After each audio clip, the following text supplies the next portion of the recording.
নমস্কাৰ good morning আকৌ ধুনিয়া ৰিলস এইযোৰ হৈছে খুব ধুনিয়া অফিচাৰ চইছ খুবেই ধুনিয়া জোৰা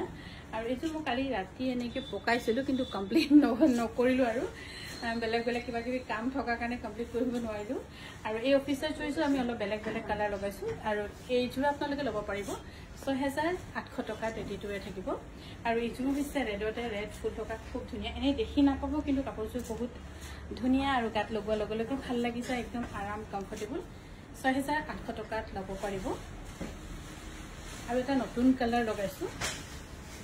অফিচাৰ চইছবোৰ আৰু একেদিনহে বনাম কিয়নো ঠাণ্ডা দিন অহাৰ লগে লগে এইবোৰ ইমান প্ৰয়োজন নহ'ব কিন্তু বহুত ধুনিয়া এইযোৰ কাপোৰ কিন্তু আপোনালোকে ড্ৰাই ক্লিনহে কৰিব লাগিব এইযোৰ 6,800 ৰুপিছত ল'ব পাৰিব ইয়াৰে আৰু বেলেগ বেলেগ কালাৰ এই কালাৰো খুব ধুনিয়া গুৱাহাটীত কেইটামান ষ্টক আছে কিন্তু এই কিছুমান কালাৰ নাই বাৰু ইয়াৰ দাম হৈছে 6,800 ৰুপিজ এখন হৈছে পিয়ৰ টছৰ সিংগল চাদৰ এনেকুৱা সিংগল চাদৰখন মই পিন্ধিছিলোঁ গুৱাহাটীত অৱস্থাত বিচাৰিছিলে জাষ্ট এনে এটা ট্ৰায়েল কৰি বনাই চাইছিলোঁ মাল্টি কালাৰ এখন ল'ব পাৰিব ৩,৬০০ টকা এইযোৰ হৈছে পিয়ৰ মুগাৰ খুবেই ধুনিয়া এনেকৈ পাৰি থকা ব্লেকত ধুনিয়া জোৰা এইযোৰা ল'ব পাৰিব 36,000ত নহ'ব আৰু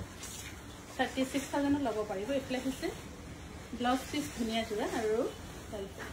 36,000ত ল'ব পাৰিব